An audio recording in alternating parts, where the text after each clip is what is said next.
Thurman is not He the got same injuries motherfucker. though. Thurman No got fucking serious consistency. injuries, None. nigga. Let me say this. Thurman been out No the sport for consistency. how long, nigga? Let That me nigga say this fought real 2 quick. times in 5 years. Nigga, knock it off. You subtract Yeah, he fresher. bro, you subtract Man, hold up, man. Let me get brotherhood real quick, man. I gotta get brotherhood. Get up in there, Q. Get up in there. Oh man, that nigga brotherhood just said you talking about Porter over the hill. Nigga, keep Thurman over the fucking hill, nigga. What you talking about? And then keep Thurman over the fucking hill, then Earl over the hill, cause he got injuries too, nigga. So at the end of the day, you would never respect goddamn what Bud do if he just run through these niggas. Man, so brotherhood. Hell no, bro. You wildin', bro. You really wildin', bro. You wildin', bro. Oh yeah, no, The retired nigga he's ain't over tripping the right hill, now. but the nigga that just fought in January is. All right. No, That nigga Thurman over the hill and through the woods, nigga. Oh God. That nigga over the hill and through the woods, nigga. That nigga on the way to his grandmother's house. Hey, Thurman on the way to his grandmother's house, my nigga. That nigga over the hill and through the woods, my nigga. On me, he cooked. Once you retire, you know yourself that you're over the fucking hill. So Okay. Earl said he only got 2 or 3 fights before he retired. Is he over the hill, my nigga? Yes, he is. All right. So any of them niggas you talking about, he won't get credit for it. Cause Thurman ain't even gotta fucking say it. We know he over the hill. It's through the woods, nigga. That nigga big. Crawford aged Spence out. That's what he did on me. And Sean Porter ain't say shit about retirement till he retired, my guy. Hold up, Sean Porter ain't say shit about retirement till he retired after he lost. Exactly. At the end of the day, you cook, my nigga. This shit over with. Yo, hey, real quick, Q. Hey, real quick. Let me say something just real quick, and the guy that's talking, you got it after me. Look. Yeah, I'm just saying, is my mic low? Yeah, it's kind of low. Yeah, your shit low. But here's the thing, though. This dude sat up here and said that wait a second. Let's use logic, right? Terence Crawford's 35. Errol Spence is 32, going on 33. How the fuck is Crawford aging out Spence when he's the older motherfucker? That's what they said. That's what they said Floyd did to Manny. It gotta exist. What do you mean? Well, no. Bro, no, because at the end of the day, we actually heard out of Derrick James' mouth that they banking on Terence Crawford not being athletic. So they trying to age him the fuck out. We talking about. You know what I mean? But see, once again, you take some shit Bomac said and say it's a fact. I ain't say that shit a fact. I told you what Derrick James them banking on. They said he told me this is what Bomac said, so this is the truth. That's what I ain't say shit about Bomac. You said this. You telling me that that's the truth, though, right? You're telling me that. No, I told you it's the truth. Derrick James said that. No, but here's the thing, though. There was someone else that said the same exact thing. That he said. Now, hey Q. To be fair though, he said athleticism is fleeting. He ain't say we waiting on him to lose his athleticism. He said just be careful because athleticism is fleeting. Well, hey, YB, really the funny thing about that conversation, he was like Shay and Roy Jones. On some, you know what I mean? That shit, you know, but yeah, because Roy keep picking Bud Crawford to beat Spence on some shit. You know what I'm saying? yeah. Tried to act like he ain't know who. Hey, Q. The funny thing is, he act like he ain't know who Roy Jones was. He said, he was like, "Who that guy?" Now that's the crazy thing about the interview. But you right though. I get where you're going with it. But like he did, he shaded the fuck out of Roy. He said, "What's his He said, "What's that athletic fighter, bro?" Hey, bro, back up. So he mad at Roy because Roy thinks he's gonna lose. He said, That's soft as fuck, man. That's why he ducking Thurman. I forgot his name. His name is Lou. On some whole shit, man. That make me want Crawford to knock his ass out sometime. That shit was funny though, man. I ain't gonna lie, that shit funny. That shit ain't funny. That nigga, Spence done turned pussy hanging with Yellow Busy, man. We got that nigga dancing and shaking his ass on camera, kissing and shit, man. Get that nigga Yellow Busy away from my fighter, man. Yeah, I used to like Spence, my nigga. I got to defend my nigga Porter for 1 second, bro. Spence was shaking his ass about a year ago. Y'all know he was. Hey, you gotta turn up your mic, bro. My boy Kai, your mic loading the bitch, Kai. You can't hear you. On me, go mute yourself. Hold that people in there. Hey, bro, my shit low now still. Nah, it's good. Nah, you good now. Nah, it's good. Bro, I gotta defend my nigga Porter, bro. First of all, my nigga Porter Hall of Fame, and that nigga wasn't washed up. That nigga wasn't washed up when he fought Crawford. To me, that was Crawford and Spence was his best performances. Like even though he lost. So he was the same Porter that fought Thurman. Is that what y'all saying? Man, I'm gonna just say this because I like using what these fighters say, bro. Hey, bro, you gotta back up a little bit. You gotta back up a little bit. Yo, it's like you sound like you yelling in the mic. All right. Now, I just use these fighters what they say out their own mouth. Sean Porter said himself, "If I beat Bud, then I'll be in the Hall of Fame." You didn't beat Bud. You probably could. I mean, shit. By his own standard, I mean, shit. I don't know. I mean, If but a, bro, he got if a nigga like Arturo Gotti could get in the Hall of Fame, Sean Porter is gonna get in. And I bro. just keep saying this He shit. got Arturo Gotti, he got an amazing but no, wait, resume, Arturo bro. Gotti actually has. But here's the thing, though. Arturo Gotti has actual wins against guys that are Against who? TBH. Come on, Oh, I So can't does remember Porter. this. Porter got But wins no, over guys. Nah, I said this shit kind of like earlier on my show, bro. Like, like Spence is not a Hall of Fame fighter, but for the simple fact, if Spence fight Bud, win, lose or draw, he will be in the Hall of Fame. That's how legendary. That's how much this fight means to boxing. Earl will get in the Hall of Fame off fighting Bud, win, lose or draw. It don't even matter. Just the fact that they made the fight. That's why Arturo got in there. All the wars he had, champion and shit. But he lost hella times. But he was in great fights. Several fights of the year. Sean Porter been in fights of the year. I think him and him and Thurman fight of the year, or was it him and Danny? Nah. Yeah, it was fight of the year. None of his fights was fight of the year. Nah, Sean Porter. No, matter of fact, him and Earl was fight of the year. Him and Earl was actually. Nito and Inoue was fight of the year. Sean Porter and Sean Porter and Earl was fight of the year, bro. Nah, that was Inoue. Hell nah, man. Bruh, It was Inoue and Donaire. Hell nah. I ain't watched that shit since. Well, I don't give a fuck. That's your problem. I'm just telling you the facts. Guess what, Joe? Guess what, though? Terence Crawford versus Gamboa 2014 fight of the year. That was a fight of the year too. Yeah, and both been in fight of the year. They both been in fight of the year. Yeah, Terence Crawford mismatch of the year. Yeah, Terence Crawford was fighter of the year that year too. But yeah, Dongo, that shit. Yeah, let me stop now. Hey, my thing is, bro, I don't understand, bro. Like, we can be fans of a boxer, bro, but we ain't gotta be haters of the opponent, my nigga. Because both of them fighters great. I'm not a fan. I'm not a fan of Spence or Crawford, but I think Spence will win. But I'm saying that I like both of them. I think both of them are great fighters. I think Spence, great fighter. I think Crawford, great fighter. I think eventually both of them going to be in the Hall of Fame. I ain't got shit bad to say about Crawford. Thank you for saying that. God damn. Y'all niggas need to say more bad about both of them fuck niggas. Damn. I don't know what's going on with you. I don't know why you spread negativity and whatnot. But you niggas ain't what y'all want so bad. Y'all want this fight, right? They two of the best fighters in the world, bro. Fuck that. Are they giving y'all what y'all want? fighters in the whole world, bro. Nah, are they giving y'all what y'all want? Boxers in the sport, bro. I mean, the niggas they trying.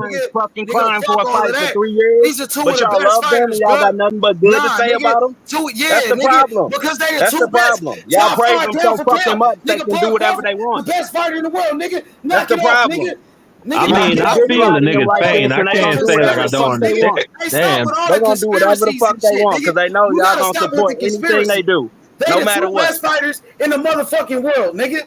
Coming in here mad.